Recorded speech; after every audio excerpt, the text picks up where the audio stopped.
Harry, welcome to today's episode of Adapt and Thrive. It's Oh, uh, thank you. it's such a pleasure to have you here with us today. Oh, it's a pleasure to be here. Thank you.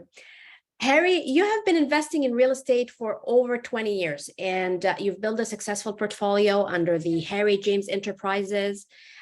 You've also owned various businesses, and you have built and sold a successful financial planning practice.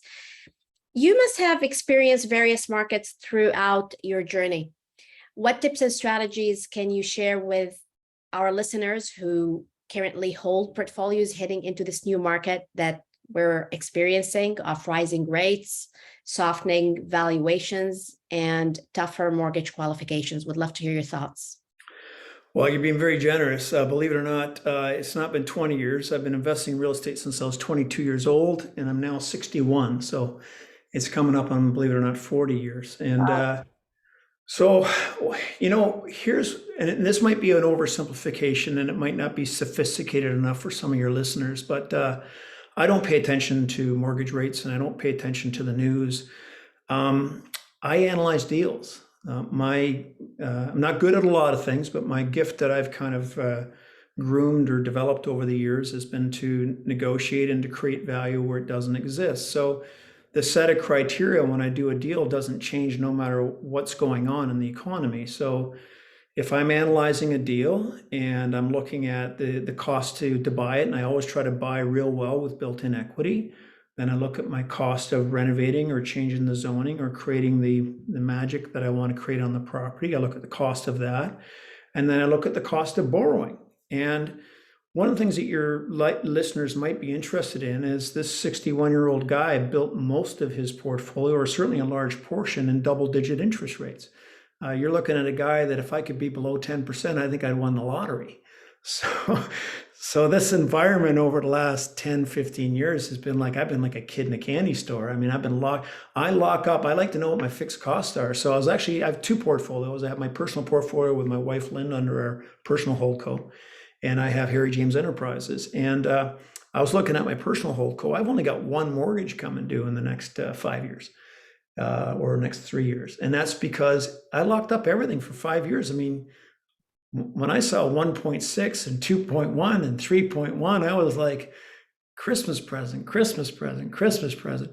And, and I know what my fixed costs are going to be for 5 years. Now, that said, I did some really cool deals at 10% and 12% and 8% and 7%. They still worked. It's just business. It's cash flow. It's equity. It's and I believe real estate really is about getting rich slowly. It's perseverance over the long haul. And one of my favorite real estate investors that I had the privilege of meeting and interviewing is Ken Fowler. He built Red Leaves and Alice Fazoli's and the Banff Springs Hotel and a big, huge multi-billion-dollar portfolio down in the U.S. And I had about a 90-minute interview with him. And if any of your listeners are interested, it's Ken Fowler, Harry James interview. And I said, what's the secret, Ken? Like, you've been through storms. What's the secret? He said, Harry, when you're investing in real estate, you always have to have staying power. You always want to have staying power and margin for a storm. And I think maybe, Dahlia, that's what you're alluding to now is, you know what? I've never been a leverage guy. I've never been a second, third mortgage guy. We've always kept lots of equity in our portfolio, lots of breathing space, lots of margin to weather storms, but not only to weather storms, but to capitalize on opportunities. And I believe, well, we've actually capitalized on a couple of opportunities in the last 24 months, and I believe there's going to be many more in the months to come. Great, Harry. What's your recommended stay in power? Is it cash in a bank account? Is it a line of credit? Is it equity in properties? Is it all of the above? Yeah, you know what? Great question, Dahlia. I think it comes in many different forms. I mean, number one, staying power could be access to lines of credit that you can tap to carry you through a tough time or losing a tenant or a spike in interest rates like what we're going through now. Staying power could be potential partners. That I've had a lot of people over the years that have seen some of the things that I've been able to accomplish in real estate, and they say, hey, Harry, I don't have the time, I don't have the inclination, I don't have the skill set. Can I come along on a ride with a deal with you? And I don't mind saying there was a couple of storms that I went through, and I went to some of those people and said, hey, look, you know what? I don't want to sell this property, but I could really use some cash for some things that I'm dealing with. How would you like to partner with me on this property, or how would you like to come into this deal? And I bring them in shoulder to shoulder. I don't charge fees. I don't mark things up. I want them to really win. And so that's been also a contingency plan for me in the past, would be to bring in friends and family and partners, or people that have always had a keen interest but never had the time or the skill set to do it themselves. So staying power can mean a number of different things, but the key to staying power, it's like a line of credit. You don't call up the bank and ask for a line of credit when you need it. You get it before you need it. You line up contingency plans, staying power, margin long before you need it. If you seek staying power when you need it, it can come across desperate. You can be sending out the wrong energy, the wrong nonverbal cues, and you can spook some people. So I think it's like, again, real estate is a business. Too many people look at real estate as a transaction. It's a business, like any business. And you need to have a vision, you need to have plans, you need to have systems and processes. And one of the things you want to have in your repertoire is staying power, and you cultivate that over time so that it's there as an emergency fund or an extinguisher when you need it. You just pull it off the shelf, but you don't try to create it at that moment of crisis. I love that. I love that. To your point, when one is under pressure and they really, really need the money, it is often late. And also the emotions and the anxiety create additional distort decision making. So I second what you said. Line up the money, have a plan and a buffer when you don't really need it versus when, 100%. it's time sensitive. Yeah, 100%. And you made an other excellent point there too, Dahlia. When you're under intense pressure and you're emotional and there's very difficult circumstances, you don't make clear, concise decisions. You make decisions based on emotion as opposed to facts and long-term thinking. And I've seen a lot of people make a lot of knee-jerk reactions, decisions, and lock in losses, lose out on opportunities, only to get down the road saying woulda, shoulda, coulda. If only I'd have just rode out the storm, I would have got to the shore safely. If only I would have stayed on the roller coaster, I would have gotten off the ride safely. Too many people react. It's more psychology, it's human psychology, but reacting emotionally and reacting to news and reacting to bad news.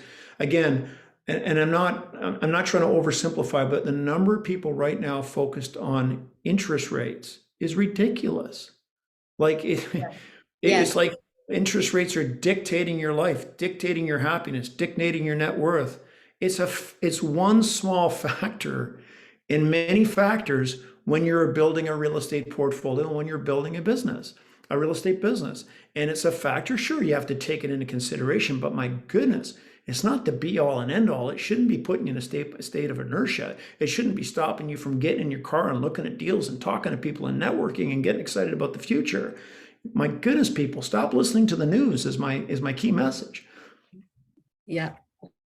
I can't agree more on interest rates. Interest rates in the news every day, different flavors, nicely packaged in a cellophane layer that projects fear and anxiety, uncertainty. And to your point, it is just the cost of money. And it's a business. If the cost of money changes, what can we change in the business to adjust and pivot, whether it's on the income side, the debt management side? It's just the cost of money. That's all it is. And from this 61-year-old's eyes, who plans on hopefully being doing deals till I'm 91, 6% is still a pretty good looking rate to me. When I was 30 years old, one of my first homes that I moved in with my wife, the mortgage rate was 13%. The balance was $400,000 and my monthly mortgage payment was $4,400 a month. That Wow. is 31 years ago. I've lived through markets, Dahlia, where people walked away from their homes because the mortgage value was higher than the value of their homes. I've seen the market cycles, and market cycles are just that. They're cycles. They come, they go. Nothing straight lines up forever, ever. The stock market doesn't, real estate doesn't, but it doesn't mean that it's not a great business to be in. But you've got to be in for the long haul. You've got to make 10-year decisions, not 10-month decisions. And when you run your business that way with a much longer outlook, I think it lowers your anxiety and helps you put things in perspective. Yeah, 100%. Thank you for reminding us of that. So, Harry, it sounds like you are not sitting on the sidelines. It sounds like you are still crunching numbers and looking at deals that make sense. What are you doing differently given the new environment as you step into deals? Are you doing anything differently? No, I mean, I've learned from a lot of great people over the years, and I'd like to, recognize those that have spoken into my life and given me great advice. One piece of advice, I had the privilege of meeting Sir John Templeton, who used to manage the Templeton Growth Fund, and one of his famous quotes was, "Have the intestinal fortitude to jump in at the highest degree of pessimism." And I'll tell you, there's a lot of pessimism out there right now. And so guess what? Harry James is looking for deals. And when I got that advice from Sir John, he didn't give it directly to me, but I did meet him, and it was one of his famous quotes. In 2007, I believe, when the mortgage meltdown happened in the US, I hopped on a plane. I spent a week in Florida, and I bought 5 properties on the Gulf beaches. I couldn't afford them, but I bought them for clients and just charged a fee for my time, and I bought one for myself. I wish I bought 55. I never seen so many for sale signs in my whole life. But, again, I was out driving with my partner, Joe Ferrara, during the heat of COVID. And on the radio and on the news, and I don't listen to it. Joe and I have a fight in his truck all the time. He turns on the news and I always turn it off.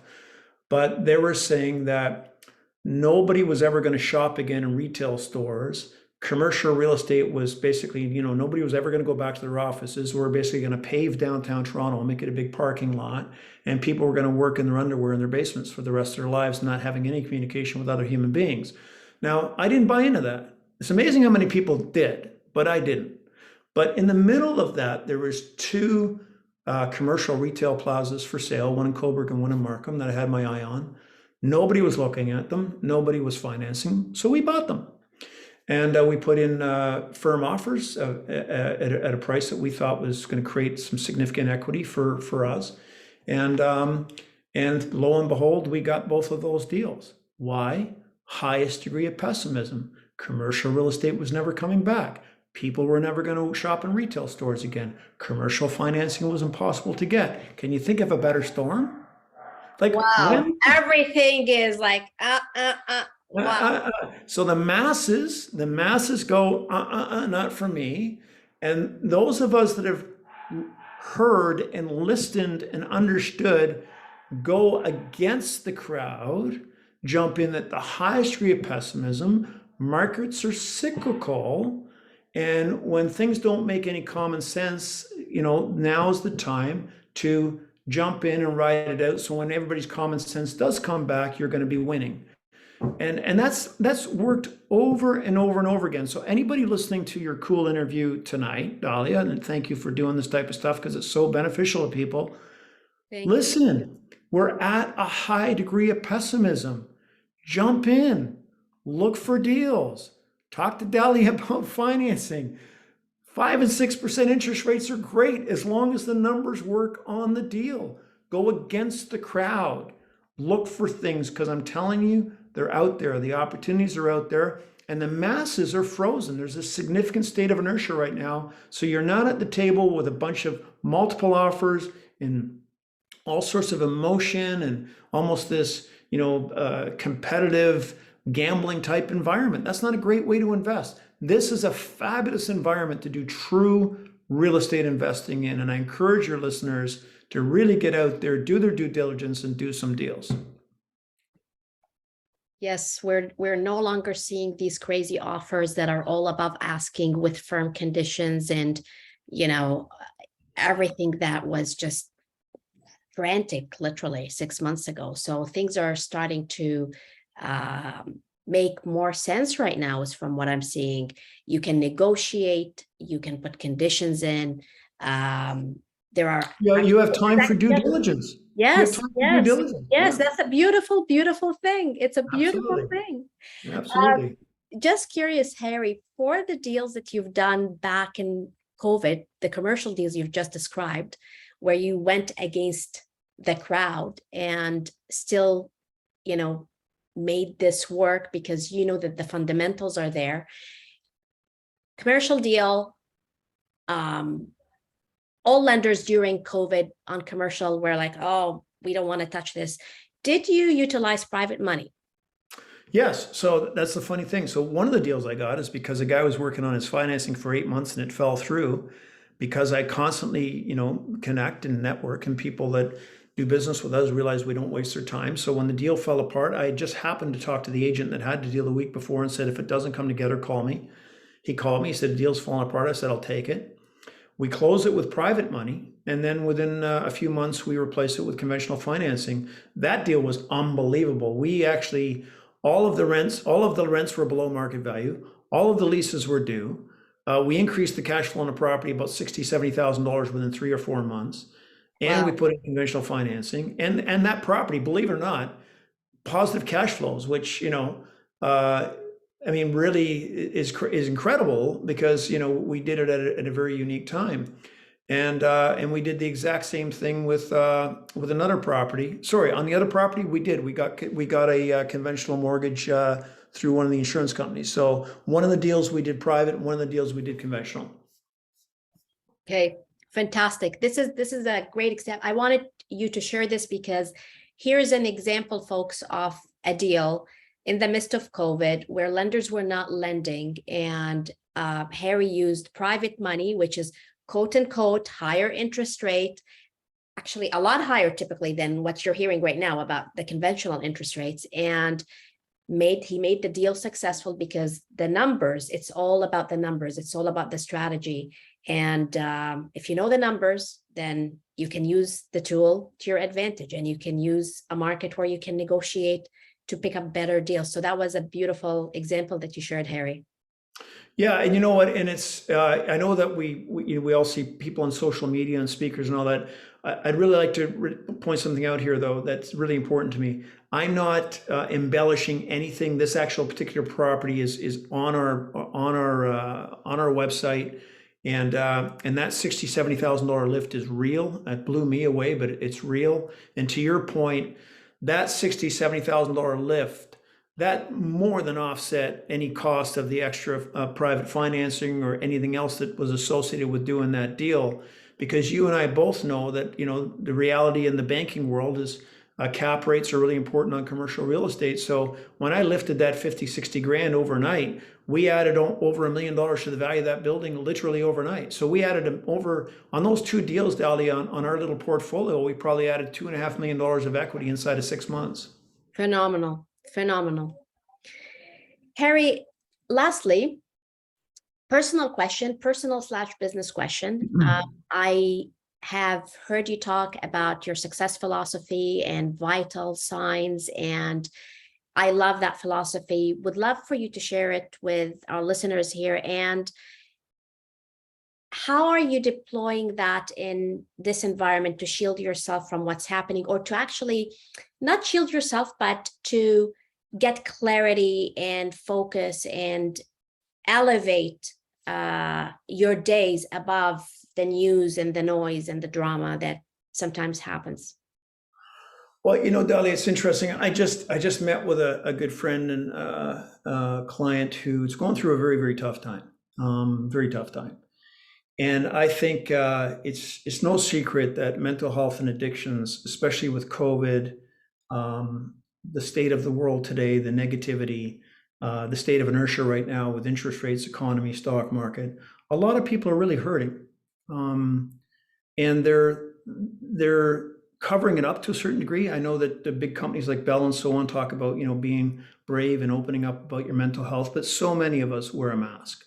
And so many of us go through the motions, and so many of us bury the things that are stopping us from performing at an optimum level or truly enjoying our lives. And one of the things that I gleaned over the years from reading and studying some of the top performers and people that really are living what I view to be a well-rounded, balanced, healthy life, there were some common denominators that I noticed. And one of the things that most of these people worked on, it was almost a top-down type approach. They worked on the neighborhood between the ears.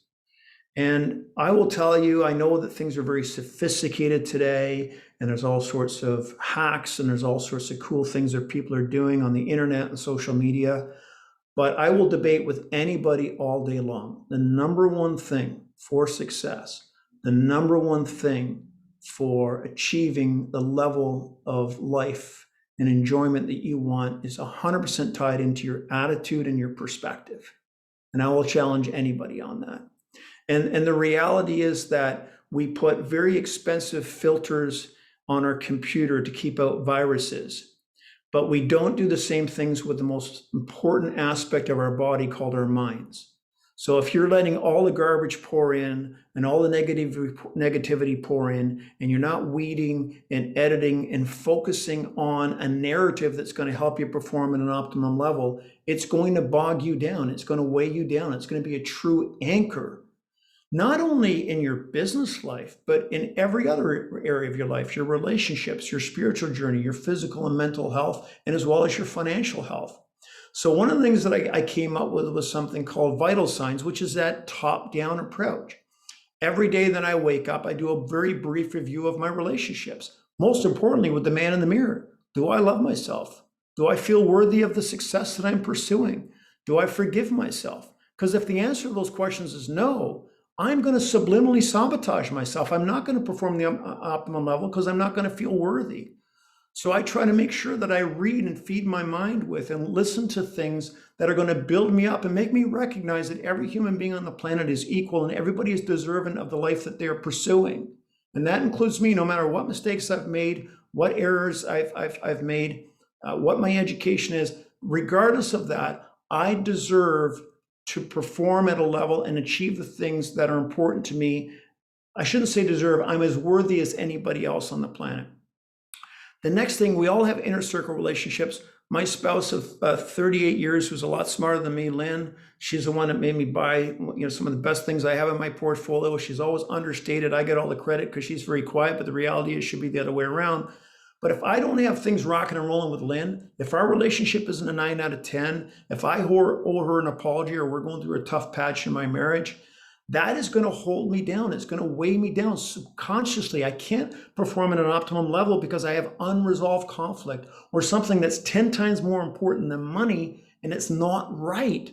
I need to address that. So if I wake up and my relationship with Lynn or my children or my key partners is not a 7, 8, 9 out of 10, I fix it. It might be a phone call, it might be an email, it might be a coffee, it might be a lunch. But the minute I fix it, I repair or at least make strides to improve it, it's going to take a weight off my shoulders and cut the chain that might be bogging me down. Same with our spiritual journey. And I'm not talking about a particular religion, but all of us need to have meaning in our life. We're not just going to get out of bed for money, Dahlia, or for transactions, or for the latest and greatest car or clothes or trip. That wears off. It lasts about as long as a warm bath. We need meaning in our life. And everybody's meaning is different. There's no right or wrong, but that connection, that thing that's going to outlive you, whether it be a charity, making the world a better place, having deep spiritual relationships, great experiences in life, all things that have nothing to do with money is where we find our meaning in life. That's why we'll often see top athletes and top actors committing suicide or killing themselves with drugs and alcohol, because on the surface they appear to have everything, but they're missing meaning. They're missing a foundation in their life. So when I wake up in the morning and I reflect on what's meaningful to me in my spiritual journey, I make sure that's an 8 or 9 out of 10. And if it isn't, if I'm getting off track, if I'm getting very crass, if I'm getting superficial, or if I'm living just to serve and feed Harry James, I'm going to push the stop button and make sure that gratitude and generosity are two cornerstones in my life. Otherwise, it's going to bog me down and be an anchor in my performance. Another aspect is our physical and mental health. My goodness, the good news for everybody that's listening is we are designed physiologically to make it healthy and vibrant until 90 years old. We do our best to interrupt that with alcohol and drugs and processed foods and not exercising and an abundance of Netflix and beer and chips. But the reality is, if we treat our bodies with respect, if we push ourselves every day, we're fighting gravity every day. and you got to push your body. A walk is not exercise, it's functioning. I'm talking about pushing yourself with weights, pushing yourself with cardio, doing yoga, doing stretching, but also meditating, weeding your mind, controlling your thoughts, being very careful what goes into that very important garden that controls everything in terms of our enjoyment in life and our peace and our tranquility. So taking care of our physical mental health is critically important. So when I wake up in the morning, quick review. Have I been working out? Am I pushing myself? Am I trying new things? Am I getting complacent? And if I'm not rating myself 8 or 9 out of 10, I'm probably going to be pushing myself harder at the gym or calling up and signing up for a triathlon or a bike race or something to kind of shake it up and make sure that Harry James is pushing himself. And finally, financial. I realize at the end of the day that we live in a world that demands finances, but you know, it's kind of interesting. Life is counterintuitive. There's universal laws if we tap into, we really benefit from. You could tell me right now, Dahlia, you're not a believer in gravity, but if you jump off the roof of my house, you'll become a believer real fast. Well, here's two things that I truly believe. Gratitude and generosity, they're universal laws. If you want time, you take it. If you want money, you give it away. The more you hoard things, the more you grasp for materialism or you grasp for wealth, the more it will elude you. For those that really perform at a high level, wealth is generally a byproduct of something meaningful that they're pursuing to make the world a better place, not just for themselves, but for other people. Study successful people and you will see that as a common denominator. So when it comes to finances, yes, the best things in life are free, but if your financial house isn't in order, you could be standing in your backyard with your kids, but you're missing the moment because you're wondering about how am I going to pay my credit card bill or how am I going to take care of this mortgage payment. Finances, your financial house being in order are very, very important. But remember, in order to achieve a high financial level, again, it comes from the top down, having your vital signs in place and challenging yourself financially to make sure that you are stretching and growing. You're thinking big, you're reading about big things, you're studying people that have accomplished big things. There's an abundance out there for everybody, but you got to stretch your financial muscle. And when you do that and you recognize you're worthy of a certain level of success, you start to engage in things that are going to give you the financial success that you're pursuing.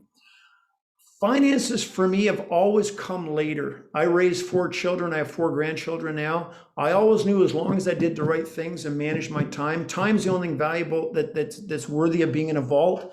So what I've always done my whole life is I've ensured that I've put the time and energy into my family, my children, health, vitality. And I always knew if I took care of those things that the finances would follow. And sure enough, at the front end, it was a bit of a grind, but if you consistently do the right things, the financial opportunities will be there and they're there for you to capitalize on. So that's the 4 vital signs: relationship, spiritual, physical, and financial. Common denominators among all the successful people that I've studied. And what happens too often is we don't address them all consistently and regularly. We get stressed out financially. We put all of our energy into finances. We ignore our health. We ignore our relationships. We just make things worse. Okay, and then all of a sudden we've got an issue with a relationship. We put all of our intention in the relationship. We ignore finances, we ignore our health and vitality, and we make everything worse. The vital signs have to be addressed regularly. It's like 4 wheels on a cart. And when you address them regularly in your daily life and make them 2,000-pound boulders in your schedule. And what I mean by that is you work out 6 days a week, you book the time you do it. You date your wife, you book the time you do it. You book time for sales calls or whatever it is you do for a living so you can make the revenue, you do it. So you book time to give to charity or to volunteer, you do it. And that's when 1 and 1 equals 5. That's when you really start to get to that optimum performance, and you find it's counterintuitive. You have more time, more health, more freedom, and you're achieving at a level that you've only dreamed of. I love it. Powerful, beautiful words of wisdom. And I love how you've mentioned the word consistently several times talking about this. So blocking time to make sure there is this consistency in the calendar, because the many steps add up to something stunning at the end. It's about the consistency. I love the fact that you've shared that. It's explosive. And a common thing I hear from people, well, I don't have time to work out. You know what? I know that. That's what the masses said. Do yourself a favor, go against the masses. Just block out the workout. When Yes. Frank Stronach was going broke, when he was running Magna, the first thing he did every morning was lock himself in his gym for 2 hours, reporters at the door. He's no good to anybody unless he takes care of his health. He can't think clearly and make good decisions without health and vitality. Like, it's counterintuitive. Oh, I got to pay this bill. I might be going bankrupt. Oh, I'm going to go to the gym. Yeah, go to the gym and you probably won't go bankrupt. Take your spouse out for a date. You probably won't go bankrupt. Take time to go find somebody that's hurting, that's doing worse than you. And you probably won't. Like, it's weird in terms of thinking that I've got this real fire over here. Instead of going to put it out, I'm going to go address this. But the reality that brings you back to the fire to put it out more efficiently and more effectively and with a lot of clarity in your mind. Yeah, very, very powerful, Harry. Thank you so much for sharing this. Harry, I know you're present on Instagram and you've talked at TED Talk. You've got a fantastic video there that I watched at some point about the vital signs. Where can we follow you on Instagram and on social media? You share a lot of great things when it That's very comes to kind of you. investing and life and perspective, just invaluable. Well, thank you very much. I always joke that I've got 17 followers, but I think I'm up to 37. But I'm at Harry James. I'm at Harry James Live Real, and I just do little entrepreneurial videos when the spirit moves me to kind of share my failures and my experiences and some of my successes and my perspective, hoping that maybe it resonates with somebody and lift them up in their entrepreneurial journey. I love the opportunity to try to encourage and inspire, and anytime I can do that, it's as good or better than any paycheck I've ever received.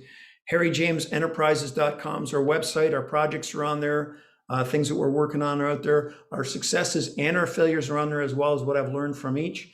Another thing I'm very excited about at this age and stage of my life is we have the Live Real Factory, which is a boutique event venue, and we host regular workshops. One of them being Have Your Cake and Eat It Too, which is about that work-life balance, how to perform at an optimum level. Three times this event. Fantastic.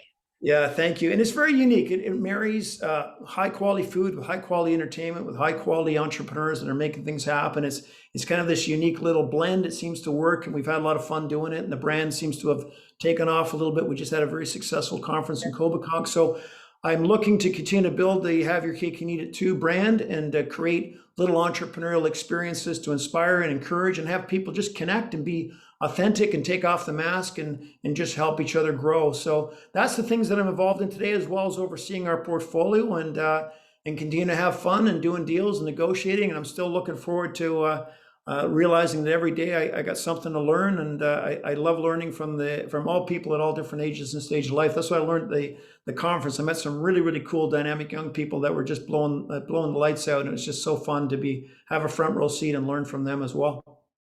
Yeah, Harry, thank you so much for creating these experiences. Phenomenal, and for sharing, and most importantly, sharing as it is. You share as is. You share the good, you share the bad, you share the phenomenal, you share the ugly. And that's very important. No masks, and real. And the name Live Real just says it all. Thank you very much. Thank you very much. Thanks for saying that, Dali. I do think that's critically important. We all got up I think the truth is, as entrepreneurs, we get up every day and our full-time job is solving problems.